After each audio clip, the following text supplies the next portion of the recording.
ஒவ்வொரு தேர்தலையும் 2019 தேர்தல் எதை வச்சு பேசினாங்க? புல்வாமா வச்சு பேசினாங்க. இப்ப இன்னொரு தேர்தல் வந்துருச்சுன்னா பாலிடிக்ஸை முன்னெடுப்பதற்கு இந்த போரை சிந்தூர் தொடருதுன்னு சொல்லிட்டு இருக்கிறாங்க. ஒரு நிகழ்ச்சியை அவங்களே தோற்றுவிக்க முடியுதா இல்லையாங்கிறது வேறு செய்தி. ஆனால் நடக்கிற ஒவ்வொரு நிகழ்ச்சியும் அது தற்செயலாக நடந்தாலும் கூட இவங்க அதை பயன்படுத்தி கொள்றாங்க இந்த அரசியலுக்காக. நிகழ்வுன்றது இந்த பகல்காம் உட்பட பகல்காமே ஏதோ உளவுத்துறையினுடைய ஏற்பாடா இருக்குமோ அப்படின்னு இருக்கா? அப்படி சரி. ஆனா இவர்கள் எல்லா குற்றங்களுக்கும் துணிந்தவர்கள் என்பதால் இருந்தாலும் இருக்கலாம். நடந்த ஒரு மகாதேவ் ஆபரேஷன்ல கொல்லப்பட்ட 3 பேர்ல ஒருத்தர் அதில் சம்பந்தப்பட்டவர்னு சொல்றாங்க. அப்படியே ஏத்துக்க முடியாது. பணமதிப்பு நீக்கம் செய்யும் போது கூட அதுக்கு ஒரு காரணமா எதை சொன்னாங்கன்னா, பாகிஸ்தான் அந்த மாதிரி அங்கிருந்து பயங்கரவாதிகளுக்கு காசு வரதுக்கு உதவுது அப்படின்னா அது தீர்ந்து போயிருக்கலாம் அந்த பிரச்சனை. இது முதல் தோல்வி. இந்த தோல்விகளை மறைப்பதற்காகத்தான் நீங்கள் பாகிஸ்தானுக்கு எதிரான ஒரு திடீர் போரை ஆரம்பிக்கிறீங்க. மே 7ஆம் தேதி ஆரம்பிக்கிறீங்க. ஏப்ரல் 22 பகல்காம், மே 7ஆம் தேதி தாக்குதல் கொடுக்குறாங்க. பொட்டு வைப்பது என்பது ஒரு மதம் சார்ந்த அடையாளம். நீங்க எப்படி ஒரு மதச்சார்பற்ற நாடு ஒரு மதம் சார்ந்த அடையாளத்துக்கு எப்படி போருக்கு பேர் கொடுக்குறீங்க? இந்த மாதிரி பதிலடின்னு இவங்க சொல்றாங்க. இப்போ வரைக்கும் அதான் சொல்றாங்க. பன்னாட்டு சட்டங்கள்ல பதிலடின்னு ஒரு வழிவகை இருக்கா? இல்லையா? எங்க இருக்குங்க? ரஃபேல் விமானம் எத்தனை வச்சிருந்தீங்க? எத்தனை பாகிஸ்தானுக்கு போனுச்சு? எத்தனை சுட்டு வீழ்த்தப்பட்டுச்சுன்னு கேட்குறாங்க. இந்த கேள்வியே தேச துரோகங்கிறாங்க. நீ ராணுவத்தை இழிவுபடுத்திட்டேங்கிறாங்க. அம்பானியை கூட்டிட்டு போய் ஹிந்துஸ்தான் ஏரோநாட்டிக்ஸ் லிமிடெட் கொடுக்க வேண்டிய ஒப்பந்தத்தை அவருக்கு கொடுத்தீங்க. அப்ப ரஃபேல் ஊழல் உண்மையா? அதுல ஒரு மட்டரகமான விமானத்தை நீங்க வாங்கினீங்களா இல்லையா? சிந்தூர் ஆபரேஷன் பற்றி நாடாளுமன்றத்தில் ஒரு விவாதம் கொண்டு வர்றாங்க. இதை பற்றி கேள்விகள் கேட்பார்கள். அதன் மூலம் எதிர்க்கட்சிகளை தேச துரோகிகள் என்று காட்டி தங்களுடைய அரசியலை மேம்படுத்திக் கொள்ளும். சென்னை சில்க்ஸின் ஆஹா ஓஹோ ஆடி சேல் 50% வரை தள்ளுபடி.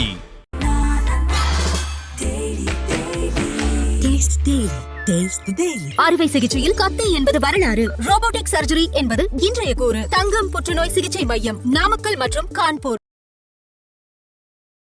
உலகத் தமிழர்களுக்கு வணக்கம். இது கிங் டிவி. இன்றைக்கு நம்மோடு தமிழ் தேசிய விடுதலை இயக்கத்துடைய நிறுவனர் தோழர் தியாகு நிகழ்வில் இணைந்திருக்கிறார். தோழர் வணக்கம். தோழர் வணக்கம். நடப்பது மோடியுடைய ஆட்சி, மன்மோகன் சிங்குடைய ஆட்சி கிடையாது.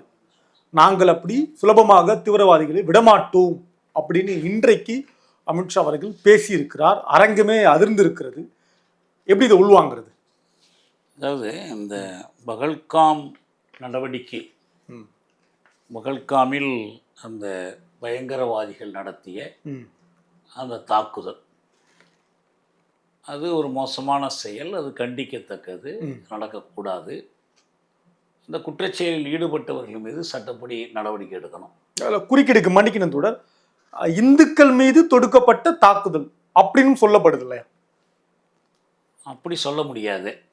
அப்போ இந்துக்கள் மீது தொடுக்கப்பட்ட தாக்குதல்னா இந்துக்கள் மீது முஸ்லீம்கள் தொடுத்தாங்களா அப்படி அர்த்தம்? அப்படின்னா அதில் ஒரு குதிரை ஓட்டுகிற முஸ்லீம் ஒருத்தர் எல்லாரையும் காப்பாற்றுறார், பல பேரை காப்பாற்றுறார். சரி. தாக்குதல் நடத்தியவர்களுக்கென்று சில மதவெறி நோக்கங்கள்லாம் இருக்கலாம். ஆனால் அதனாலேயே இஸ்லாமியர் பூரா இந்துக்களுக்கு எதிராக தாக்குதல் நடத்துனாங்கன்னு சொல்ல முடியாது. ஒரு சுற்றுலா தலத்தில் இருந்தவர்கள், இந்தியாவுடைய பல பகுதியிலேருந்து போனவங்க, அதனால் அவங்க பெரும்பாலும் இந்துக்களாக இருந்தாங்க. சரி, ஹேப்பன் ஸோ அப்படி நடந்து போச்சு, அவ்வளோதான். மற்றபடி இந்துக்கள்னு தேர்ந்தெடுத்தெல்லாம் அவங்க தாக்குதல் நடத்துனாங்கன்னு சொல்ல முடியாது. இன்னைக்கு இந்த அளவுக்கு பேசியிருக்காங்களே, பயங்கரமா பேசியிருக்காரு அமித்ஷா. அதாவது அவங்க மொத்தத்திலேயே பாஜகவினுடைய ஆர்எஸ்எஸ் அரசியலே என்னன்னா, மக்களை மதங்களாக பிரித்து காட்டி அதில் நாங்கள் தான் இந்துக்களை பாதுகாக்க இருக்கிறோம் என்று சொல்லி முஸ்லீம் வெறுப்பை உமிழ்ந்து, முஸ்லீம்கள்னா அவங்க பாகிஸ்தான் ஆதரவாளர்கள், அவங்க கோல்வால்கர் புத்தகத்திலே எழுதியிருக்காருல, நமக்கு 3 எதிரிகள் பகைவர்கள் யாருன்னா இஸ்லாமியர்கள், கிறித்தவர்கள், கம்யூனிஸ்டுகள். அதில் இஸ்லாமியர்களை கூடுதலாக அவங்க குறி வைக்கிறாங்க. இஸ்லாமியர்களை சொல்லி இந்துக்களை தங்கள் பக்கம் திரட்டுவது, அணி திரட்டுவது. இதுக்கு தான் போலரைசேஷன் பேர். சரி. சமூகம் முழுவதையும் 2 துருவமாக பிரித்த ஊபி தேர்தலின் போது யோகி ஆதித்யநாத் செய்த பரப்புரையே என்னன்னா, சமூகத்தில் முஸ்லீம்கள் 20 விழுக்காடு இருக்கிறாங்க, நம்ம இந்துக்கள் 80 விழுக்காடு இருக்கிறோம். 80 20, இதில் மற்ற கட்சிகள் எல்லாம் அந்த 20 பேருக்காக நிற்கிறாங்க, நாங்கள் 80 பேருக்காக நிற்கிறோம். எனவே நாங்கள் மட்டும்தான் இந்துக்களுக்கான பாதுகாப்பு என்று சொல்லி தான் அவர் வாக்கு திரட்டினார். பாஜகவை எதிர்க்கிற வேட்பாளர்களில் இந்து வேட்பாளர்கள் இருக்கிறாங்க, மற்ற கிறிஸ்தவர்கள் இருக்கிறாங்க, மற்ற மதத்தவர்கள் எவ்வளோ பேர் இருக்கிறாங்க. ஆனால் யார் என்ன மதத்தவராக இருந்தாலும் அவங்க இந்துக்களை பாதுகாப்பதற்காக இல்லை, அவர்கள் ஆன்டி ஹிந்து, இந்து எதிர்ப்பு, முஸ்லீம்களை பாதுகாக்க நிற்கிறாங்க. முஸ்லீம்களை ஆதரித்தல் என்றால் அது காஷ்மீரை ஆதரித்தல், காஷ்மீர் மக்களுடைய போராட்டத்தை ஆதரித்தல், பாகிஸ்தானுக்கு ஆதரவாக இருத்தல், பாகிஸ்தானுக்கான வேலைகளை இங்கே செய்தல் என்று சொல்லி தான் அவங்க அந்த பெரும்பான்மை வாக்குகளை திரட்டுறாங்க. சரி, இதை ஒவ்வொரு முறையும் அவங்க முயற்சி பண்ணுறாங்க. இதற்கு ஒவ்வொரு நிகழ்ச்சியையும் பயன்படுத்தி கொள்கிறாங்க. ஒரு நிகழ்ச்சியை அவங்களே தோற்றுவிக்க முடியுதா இல்லையாங்கிறது வேறு செய்தி. ஆனால் நடக்கிற ஒவ்வொரு நிகழ்ச்சியும் அது தற்செயலாக நடந்தாலும் கூட இவங்க அதை பயன்படுத்தி கொள்றாங்க இந்த அரசியலுக்காக. நிகழ்வுன்றது இந்த பகல்காம் உட்பட நான் பகல்காம் வச்சு தான் சொல்றேன். முக்கியமாக பகல்காம் பற்றி பேசுறதுனால தான் சொல்றேன். ஏன்னா ஒரு சிலருக்கு ஒரு சந்தேகம் என்னன்னா, பகல்காமே ஏதோ உளவுத்துறையினுடைய ஏற்பாடா இருக்குமோ அப்படின்னு. இருக்கா? அப்படி இருக்குமா இருக்காதான்னு எனக்கு தெரியாது, என்ற சான்று இல்லாமல் பேச முடியாது. சரி. ஆனா இவர்கள் எல்லா குற்றங்களுக்கும் துணிந்தவர்கள் என்பதால் இருந்தாலும் இருக்கலாம். கடந்த கால வரலாறு வச்சு இவங்களுடைய பின்னணி, அது பிறகு அவங்க பயன்படுத்துகிற முறையையும் பார்க்கணும். சரி. ஒன்று, பகல்காமிற்குள் ஒரு பாதுகாக்கப்பட்ட ஒரு பகுதியில ஒவ்வொரு அடிக்கும் பட்டாளத்தான் நிறுத்தி வைக்கப்பட்டிருக்கிற ஒரு பகுதியில எப்படி ஆயுதபாணியான பயங்கரவாதிகள் உள்ள நுழைஞ்சாங்க, அடுத்து அங்கிருந்து அவர்கள் எப்படி தப்பி போனாங்க, யார் அவர்கள், இந்த அமைப்புன்னு அவங்க ஒரு பேர் சொல்றாங்க, லஷ்கர் இ தொய்பாங்கிறாங்க, அவங்க ரெசிஸ்டன்ஸ் எதிர்ப்பு முன்னணிங்கிறாங்க. ஆனால் எதுவும் ஆதாரத்தோடு ஒரு நீதிமன்றத்துக்கு போயோ ஒரு நடுநிலையான விசாரணை குழுவின் மூலமோ மெய்ப்பிக்கப்பட்ட செய்திகள் இல்லை. என்ன பேர் வேணாலும் நீங்கள் கொடுத்துக்கலாம் அரசு நினைத்தால். அப்புறம் இப்போ இன்னைக்கு கடைசியாக நேற்று நடந்த ஒரு மகாதேவ் ஆப்ரேஷனில் கொல்லப்பட்ட 3 பேரில் ஒருத்தர் அதில் சம்மந்தப்பட்டவன்னு சொல்கிறாங்க. எப்படி சொல்கிறாங்கன்னு நமக்கு தெரியாது. அப்போ இன்னமும் மிச்சம் இருக்கிறாங்க, தாக்குதலில் சம்மந்தப்பட்டவங்க இன்னமும் வெளியில் இருக்கிறாங்க. இப்போ அவங்க பாகிஸ்தானியர், பாகிஸ்தானிலிருந்து வந்தவர்கள்னு சொல்கிறத அப்படியே ஏற்றுக்க முடியாது. ஏன் ஏற்றுக்க முடியாதுன்னா, காஷ்மீரின் மறுபகுதியையும் இவங்க பாகிஸ்தான்னு சொல்கிறாங்க. காஷ்மீரிலிருந்து காஷ்மீருக்கு வரலாம் இல்லையா, வரலாம் இல்லையா? காஷ்மீர் போராட்டம் 2 பகுதி காஷ்மீர்களுக்கு தானே. காஷ்மீர் ஒரே தேசம், காஷ்மீர் தேசத்தை 2 பிரித்து வச்சிருக்கிறாங்க. சரி. இந்தியா ஒரு பகுதியை ஆக்கிரமித்து கொண்டிருக்கு, பாகிஸ்தான் இன்னொரு பகுதியை ஆக்கிரமித்து கொண்டிருக்கு. எங்களுக்கு இந்தியாவும் வேண்டாம், பாகிஸ்தானும் வேணாம், எங்களுக்கு காஷ்மீர் தான் வேணும்னு கேட்கக்கூடியவர்கள் தான் காஷ்மீர் தேசிய ஆற்றல்கள். சரி. அதனால வேண்டி அதையே இவங்க பாகிஸ்தான்னு சொன்னாங்கன்னா இது லாகூரை சொல்றாங்களா, வேறொரு நகரத்தை சொல்றாங்களா, ராவல்பிண்டியை சொல்றாங்களா, இது தெளிவில்லை. அதனால நமக்கு எதுவும் நம்ம அதை வச்சு உறுதியா எதுவும் சொல்ல முடியாது. ஆனா பாகிஸ்தானுக்கு கடுமையான தண்டனை கொடுத்துருக்கோன்றார். அதான் சொல்ல கேளுங்க. பகல்காம் அப்புறம் இந்த தாக்குதல்ல பாகிஸ்தான் அரசினுடைய பங்கு என்ன, இதை பற்றியும், அதாவது இது எதுவுமே ஒரு நடுநிலையான விசாரணையிலிருந்து தெரிய வந்திருக்கிற உண்மைகள் அல்ல.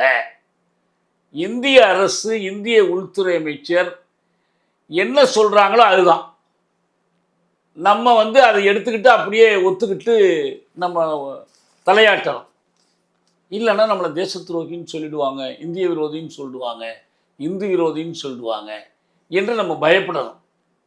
அதனால் நம்ம முதல் கேள்வி என்னன்னா, பகல்காம் எப்படி நடந்தது, ஈடுபட்டவர்கள் யார், அது குறித்து நீங்கள் எடுத்திருக்கிற நடவடிக்கை என்ன என்பதை பற்றி ஒரு நடுநிலையான விசாரணைக்கு முன் வரணும். ஒரு சர்வதேச விசாரணை நடத்தலாம். அதில் அவன் பாகிஸ்தான் குற்றவாளின்னு அவன் சொல்லட்டும். அதுக்கெல்லாம் வழி இருக்கு. நீங்கள் மனித உரிமை பேரவையில் போய் இந்த பிரச்சனை எழுப்பலாம், இதில் போய் பாதுகாப்பு மன்றத்தில் எழுப்பலாம், பொதுச்சபையில் எழுப்பலாம். இந்த வாய்ப்பெல்லாம் இருக்கு இல்லையா? எல்லாம் இருக்கு. நீங்கள் ஒரு விசாரணை கேளுங்களேன். இதுக்கான அமைப்புகள் எவ்வளவோ இருக்குது.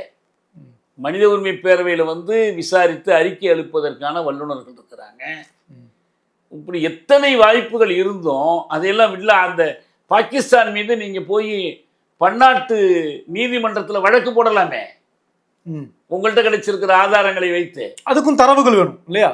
ஆமா, அதுக்கும் ஆதாரம் நீங்க பேசுறதுக்கு ஆதாரம் இருந்துச்சுன்னா அதுக்கு ஆதாரம் இருக்கணுமே. நீங்க இன்னைக்கு சொல்லக்கூடிய ஓங்கி முழங்குகிற விஷயங்களுக்கு உங்களுக்கு ஆதாரம் இருக்கும்னா முடியுமே. ஆனா என்ன கேள்வின்னா, 370 நாங்கள் நடைமுறைப்படுத்த மாட்டோம்னு அறிவிச்சு முழு ஊரடங்கு உத்தரவு பிறப்பிச்சு முன்னாள் முதலமைச்சர் உட்பட காஷ்மீர் தலைவர்களை எல்லாம் சிறையில் பிடித்து அடைத்து வீட்டுக்காவலில் வைத்து வீட்டுக்கு வீடு வாசல்ல வந்து பட்டாளத்தான நிறுத்தி வச்சு காஷ்மீர் சிக்கலை நீங்கள் தீர்த்து விடவில்லை என்பதற்கு பகல்காம் சான்று. தீர்ந்துருச்சுன்னா ஏன் அப்படி வரப்போகுது? காஷ்மீர் பயங்கரவாதின்னு ஒருத்தர் எங்கேருந்து வருவான்? எங்கேருந்து காஷ்மீர் தாக்குதல் நடக்கும்? நீங்க சொன்னீங்கல்ல, நாங்க வந்து ஊரடங்கு உத்தரவு பிறப்பிச்சிட்டோம், 370 நீக்கிட்டோம், கட்டுப்பாட்டில் எடுத்துட்டோம். அதே போல வந்து பணமதிப்பு நீக்கம் செய்யும் போது கூட அதுக்கு ஒரு காரணமா எதை சொன்னாங்கன்னா, பாகிஸ்தான் அந்த மாதிரி அங்கேருந்து பயங்கரவாதிகளுக்கு காசு வரதுக்கு உதவுது, இந்த கல்லால் அடிக்கிற சிறுவர்கள் கூட அதனால தான் அடிக்கிறாங்க அப்படின்னா அது தீர்ந்து போயிருக்கணும். அந்த பிரச்சனை தீரவில்லை. இது முதல் தோல்வி. சரி, நிகழ்ச்சியை நீங்க நடக்க விட்டீங்கிறது தோல்வி. இந்த உண்மைகளை வெளிப்படுத்த முடியல, உண்மை குற்றவாளிகள் தண்டிக்க முடியல. அதில் எல்லாத்துக்கும் மேலே அந்த மொத்தத்தில் அதற்கு அடிப்படையான அரசியல் சிக்கலுக்கு நீங்கள் எடுத்த முயற்சிகள் தீர்வு காணவில்லை. இந்த தோல்விகளை மறைப்பதற்காகத்தான் நீங்கள் பாகிஸ்தானுக்கு எதிரான ஒரு திடீர் போரை ஆரம்பிக்கிறீங்க. மே 7ஆம் தேதி ஆரம்பிக்கிறீங்க. ஏப்ரல் 22 பகல்காம், மே 7ஆம் தேதி தாக்குதல் கொடுக்குறாங்க. நான் இது ஒரு தொலைக்காட்சி விவாதத்தில் சொன்னேன். தோல்விகளை மறைப்பதற்கான தாக்குதல் இதுன்னு சொன்னேன். இது தேச விரோத செயல், இவரை கைது பண்ணணும்னு சொல்லி வானதி சீனிவாசன் அறிக்கை விடுறாங்க. தியாகு இந்த மாதிரி சொல்கிறாரு, அப்போ அவரை கைது பண்ணி உள்ளே போடணும், தேச விரோதம். நான் என்ன கேட்டேன்னா, சரி, ஒரு நாட்டுக்கும் இன்னொரு நாட்டுக்கும் இப்படி ஒரு பிரச்சனை இருக்குது, ஒரு நாடு பயங்கரவாதிகளை உள்ளே அனுப்புது. ஏன்னா பாகிஸ்தானும் பயங்கரவாதத்தால் அதிகம் பாதிக்கப்பட்ட ஒரு நாடு. பெனாசிர் பிட்டோ பயங்கரவாதிகளால் தான் கொல்லப்பட்டார். அண்மையில் பலூச்சி பயங்கரவாதிகள் ஒரு தொடர் வண்டியில் போனவங்களெல்லாம் மீது தாக்குதல் தொடுத்தாங்க. நிறைய சம்பவங்கள் அங்கே நடந்திருக்கு. அப்படி இருக்கும்போது அந்த பயங்கரவாதத்துக்கு யார் பொறுப்புன்னா விசாரிக்க வேண்டி வருவோம். யார் பின்னணி, என்ன ஆதரவு, யார் உதவி பண்ணாங்க, இந்த ஆப்கானிஸ்தான்லேருந்து வந்துச்சா, இந்தியாவிலேருந்து வந்துச்சா, சீனாவிலேருந்து வந்துச்செல்லாம் பார்க்கணும். இத்தனை பிரச்சனைகள் இருக்கும்போது இதையெல்லாம் தோல்விகளை மறைப்பதற்கு, இந்த உண்மைகள் வெளியே வராமல் தடுப்பதற்கு நீங்கள் ஒரு படை நடவடிக்கை எடுத்தீங்க. அப்போ அதனால வேண்டி அது குறித்து கேள்விகள் எழுவது இயல்பு. அதை வெற்றின்னு நீங்கள் அறிவிச்சிங்க. சிந்தூர், ஆப்ரேஷன் சிந்தூர். இந்த சிந்தூர்னு சொல்லும் போதே நீங்கள் வந்து நெற்றியில் வைக்கிற குங்கும பொட்டை தான் நீங்கள் சொல்கிறீங்க. இஸ்லாமியர்களுக்கு பொட்டு வைக்கும் பழக்கம் இல்லை, கிறிஸ்தவர்களுக்கு பொட்டு வைக்கும் வழக்கம் இல்லை. பொட்டு வைப்பது என்பது ஒரு மதம் சார்ந்த அடையாளம். நீங்கள் எப்படி ஒரு மதச்சார்பற்ற நாடு ஒரு மதம் சார்ந்த அடையாளத்துக்கு எப்படி போருக்கு பேர் கொடுக்குறீங்க? அவங்க தான் சொல்றாங்க இந்து பெண்களோட குங்குமத்தை அழிச்சதுனால. அதான் சொல்றேன். அப்போ வந்து நீங்க வந்து இந்து பெண்களுக்காக தான் இந்த போர் தொடுக்குறீங்க. பெண்களுக்காக இல்லை, பொதுவா இல்லை. அவங்களும் பெண்கள் தானே, அவங்களே இந்து பெண்கள்னு எதுக்கு வரையறுக்கணும்? இப்போ அதை காப்பாற்றினவர்களை யாரெல்லாம் முஸ்லீம், யாரெல்லாம் இந்துன்னெலாம் நீங்கள் கணக்கு பார்த்தீங்களா? ஒரு குதிரைக்காரர் உயிரை பணையம் வச்சு காப்பாற்ற போய் உயிரிழந்திருக்கிறார்கள் அதே சம்பவத்தில். அப்போ அவர் என்ன முஸ்லீம்களுக்காக உயிர் கொடுத்தாருன்னு சொல்ல போறீங்களா? இல்லை, எங்கேருந்து மதம் வந்துச்சு உங்களுக்கு? பயங்கரவாதத்துக்கு எதிராக இந்தியா போர் தொடுக்குதுன்னா ஒரு மதச்சார்பற்ற இந்தியா மத பயங்கரவாதிகளுக்கு எதிராக தாக்குதல் நடத்துச்சுன்னு சொல்லுங்க. அதுக்காக நடவடிக்கை. அதான் நான் என்ன கேட்டேன்னா, இந்த மாதிரி பதிலடின்னு இவங்க சொல்றாங்க. இப்போ வரைக்கும் அதான் சொல்றாங்க, பாகிஸ்தானுக்கு சரியான பதிலடி கொடுத்தோம். பன்னாட்டு சட்டங்கள்ல பதிலடின்னு ஒரு வழிவகை இருக்கா? இல்லையா? எங்க இருக்குங்க? நீங்க பதிலடி கொடுக்க முடியாது. ஆனா 125 பேரை சுட்டு கொண்டு இருக்குன்றாரு இன்னைக்கு அமித்ஷா. 125. அதான் சொல்றேன். நீங்க எப்படி செய்வீங்க நான் கேட்கறேன். நீங்க என்ன செய்யணும்? ஐநாவில் முறையிடுங்க, பாதுகாப்பு மன்றத்துக்கு போங்க. இதே இப்போ நீங்க ஈராக்ல வந்து சதாம் ஹுசைன் பேரழிவு ஆயுதங்களை வைத்திருக்கிறார்னு சொல்லி பாதுகாப்பு மன்றத்தில் தீர்மானம் இயற்றி அந்த அனுமதி பெற்று அமெரிக்காவும் பிரிட்டனும் படை நடத்தினாங்க. ஒப்புதல் பெற்ற பிறகுதான். ஆமா, முதல்ல. அதுக்கப்புறம் இல்ல நீங்க அப்படி நடத்த முடியாதுன்னு சொன்னதுக்கு பிறகு இவங்க என்ன பண்ணாங்க, தாங்களே ஐநா அனுமதி இல்லாம நுழைஞ்சுக்கிட்டாங்க. சரி, நடத்தினாங்க. இந்த கடந்த காலத்துல ஐநா பேர்ல தான் கொரியாவில் அமெரிக்கா போர் தொடுத்துச்சு. இந்த மாதிரி நிறைய உதாரணங்கள் சொல்லலாம். நீங்க இதுல எந்த சர்வதேச சட்டத்தின்படி இதை செஞ்சீங்கன்னு நான் கேட்கிறேன். சர்வதேச சட்டம் வேணும்ல. நீங்க இது எல்லாமே ஒரு அடிப்படையில் என்னன்னா, எந்த சிக்கலின் மீது இந்த போர் தொடுக்கப்பட்டதோ, எந்த சிக்கலின் மீது இவ்வளவு வாத பிரதிவாதங்கள் நடக்குதோ, அது எல்லாமே எதை மையமாக கொண்டிருக்குன்னா, காஷ்மீர் இந்தியாவின் பிரிக்க முடியாத பகுதி.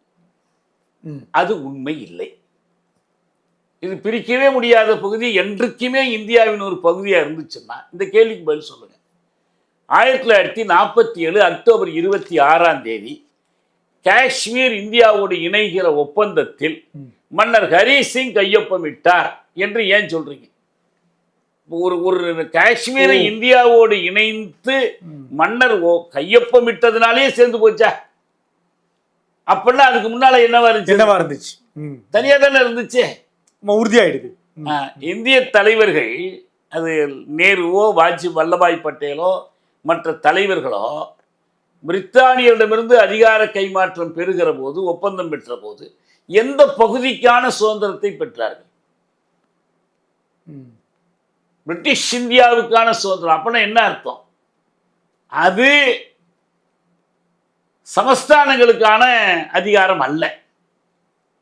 அதனால தான் நீங்க ஹைதராபாத்தில் திரும்ப போர் நடத்த வேண்டி வந்துச்சு.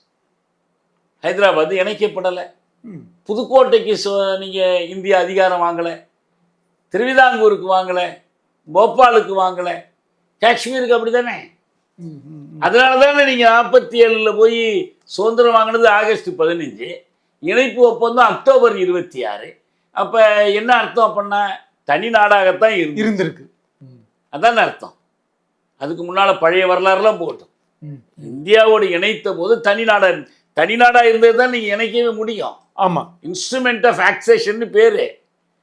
How did Kashmir accede to India? அது இந்தியாவின் ஒரு பகுதியா இருந்துச்சுன்னா, இந்தியாவின் ஒரு பகுதி ஏன் இந்தியாவோட இணையணும்? இணைய வேண்டிய அவசியமே இல்லையே. நிகழ்வே நடந்திருக்காது. இதுதான் நான் முந்தைய சொன்ன மாதிரி பகல்காம் எப்படி நடந்துச்சு என்ன நம்மகிட்ட உரிய ஆதாரங்கள் இல்லை. அதை பற்றி ஒரு நடுநிலையான விசாரணை நடக்காமல் யார் சொல்றதையும் நம்ம நம்ப முடியாது. ஆனால் அரசு சொல்கிறபடிதான் அது நடந்துச்சுன்னு வச்சுக்கிட்டோம்னா, அந்த நிகழ்ச்சியை அரசு எப்படி பயன்படுத்தி கொள்ளுகிறது என்றால், இப்போ சிந்தூர் ஆபரேஷன் பற்றி நாடாளுமன்றத்தில் ஒரு விவாதம் கொண்டு வர்றாங்க. இவங்க என்ன சொல்றாங்க, நாங்கள் எதுக்கு கொண்டு வந்தோம்னா, பார்லிமெண்ட்ல எல்லாரும் பாராட்டி இந்த உலகம் பூரா தூதுக்குழுலாம் அனுப்புனாங்க பாருங்க, நாங்கள் நல்லது செஞ்சுருக்கிறோம்னு சொல்லி, அதுக்கு பார்லிமெண்ட்லேயே ஒரு மனதான ஒப்புதல் கிடைச்சிருச்சுன்னா இந்தியாவுக்கு அது ஒரு பெரிய வெற்றியாக இருக்கும். உண்மை நோக்கம் அது அல்ல. அவங்க நோக்கம் இதில் ஒரு மனதான பாராட்டு பெறுவதே அல்ல. இதை பற்றி கேள்விகள் கேட்பார்கள். அதன் மூலம் எதிர்க்கட்சிகளை தேச துரோகிகள் என்று காட்டி தங்களுடைய அரசியலை மேம்படுத்திக் கொள்ளுதான். பாஜக ஒவ்வொன்றையும் தேர்தலுக்கு பயன்படுத்தக்கூடிய ஒரு கட்சி. எப்படியும் இந்த வாக்கு வேட்டைக்கு பயன்படுத்தணும். அதனுடைய அடிப்படை பிளவுக்கோடே இந்த மத கோட்டை வச்சுக்குவாங்க. நீங்க இப்ப என்ன சொல்ல முடியுது? ஏங்க ரஃபேல் விமானம் எத்தனை வச்சிருந்தீங்க, எத்தனை பாகிஸ்தானுக்கு போனுச்சு, எத்தனை சுட்டு வீழ்த்தப்பட்டுச்சுன்னு கேட்குறாங்க. இந்த கேள்வியே தேச துரோகங்கிறாங்க. நீங்க ராணுவத்தை இழிவுபடுத்திட்டேங்கிறாங்க. ஏன்னா ஒரு போர்ல போரெல்லாம் வெற்றி பெறலாம், தோல்வி அடையலாம். இப்போ 71, 72 இந்திரா காந்தி நடத்தின போரில் அவங்க வெற்றி பெற்றாங்க. சரி, இந்த 61, 62 சீனாவோட நடத்தின போரில் நேருவின் இந்தியா தொத்து தான் போச்சு.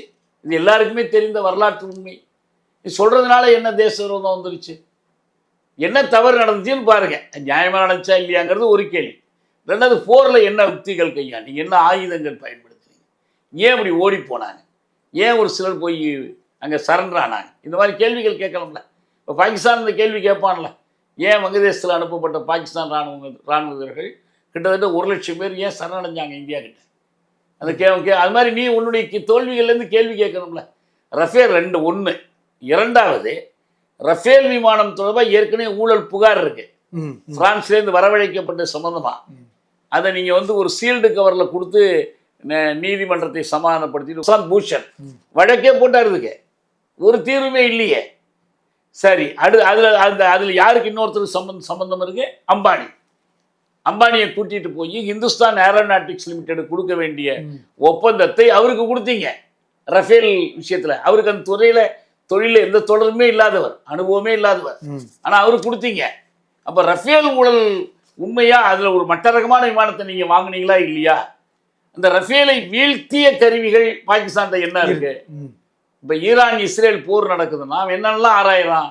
அவன் ட்ரோன் எங்க செஞ்சான், எப்படி செஞ்சான், அவனுக்கு யார் இதை கொடுத்தது, நமக்கு அதை சமாளிக்கிறதுக்கு நம்ம என்ன பண்ணணும், அது போன்ற ஒரு ஆய்வுக்கு அது பயன்படும். அந்த ரஃபேல் விமானத்தினுடைய தரம் என்ன? ஒரு 30-35 விமானம் இருக்கிற இடத்துல 4-5 விமானத்தை சுற்றி வீழ்த்தினா பெரிய எண்ணிக்கை. இது இவங்க முதல்ல சொல்லாமலே இருந்தாங்க. ஒரு இராணுவ தளபதி என்ன பண்ணார் ஒரு பேட்டியில, எத்தனை என்பது முக்கியம் இல்லைன்னு சொல்லிட்டார். முடிஞ்சு போச்சு இல்லையா? அதனால இப்ப இல்லைன்னா இவங்க ஒண்ணுமே இல்லைன்னு சொல்லுவாங்க. எதையுமே வீழ்த்தவில்லை, பாகிஸ்தான் பொய் சொல்லுது, நீங்க சொன்னீங்கன்னா தேச துரோகம்னு சொல்லியிருப்பாங்க. அதை வந்து இவங்க வந்து இன்னைக்கு வந்து அது சொல்ல மாட்டேங்கிறாங்க. அடுத்த செய்தி என்னன்னா, இப்படி இந்த போர் குறித்து முன்கூட்டி நாங்க அவங்களுக்கு சொல்லிட்டோம்னு ஜெய்சங்கர் சொன்னார். நாங்க இந்த மாதிரி நடத்த போறோம்னு சொல்லிட்டோம். நடத்தின போர்ல எப்படி உங்க விமானத்தை வீழ்த்தாம விடுவான், அல்லது நீங்க போய் என்ன தாக்குதல் நடத்திட முடியும்? நீங்க பயங்கரவாத தளங்களை அழித்தோங்கிறீங்க. அது என்ன தளம், யாரு குடியிருக்கிற இடம், என்ன ஆதாரம், எதுவுமே இல்லையே. ஆக இது எது இப்ப இது ஏன் நான் வேண்டுமென்றே இந்த விவாதத்தை நடத்துறேன். ஏன் நடத்துறாங்கன்னா, இயல்பாவே இந்த கேள்விகளை எல்லாம் எதிர்கட்சிகள் கேட்கும். கேட்டால் இவங்கெல்லாம் பாகிஸ்தான் ஆதரவாளர்கள்னு ஓங்கி அடிச்சு நாங்கள் இந்துக்களை பாதுகாக்கிறோம், இவங்க பாகிஸ்தானை பாதுகாக்கிறார்கள் என்று பேசுவதற்கு இது ஒரு வாய்ப்பு. இதை தேர்தலுக்கு பயன்படுத்தலாம். ஒவ்வொரு தேர்தலையும் 2019 தேர்தல் எதை வச்சு பேசினாங்க? புல்வாமாவை வச்சு பேசினாங்க. இப்ப இன்னொரு தேர்தல் வந்துருச்சுன்னா இதுதான் அவங்களுக்கு முக்கியமா இருக்கும். இந்த தாக்குதல் நடத்தணும், வெற்றி பெற்றோம். இப்ப எதிர்கட்சிகள் எல்லாம் சேர்ந்து பாராட்டிட்டாங்கன்னு வச்சுங்க, தனியா இவங்க அதுல இருந்து ஆதாயம் பெற முடியாது.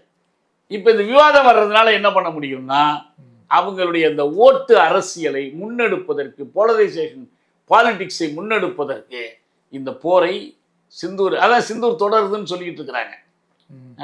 அதை பயன்படுத்தி கொள்ள முடியும்னு நினைக்கிறாங்க. அதான் உண்மை. ரொம்ப நன்றி தொடர். நன்றி. சென்னை சில்க்ஸின் ஆஹா ஓஹோ ஆடி சேல் 50% வரை தள்ளுபடி.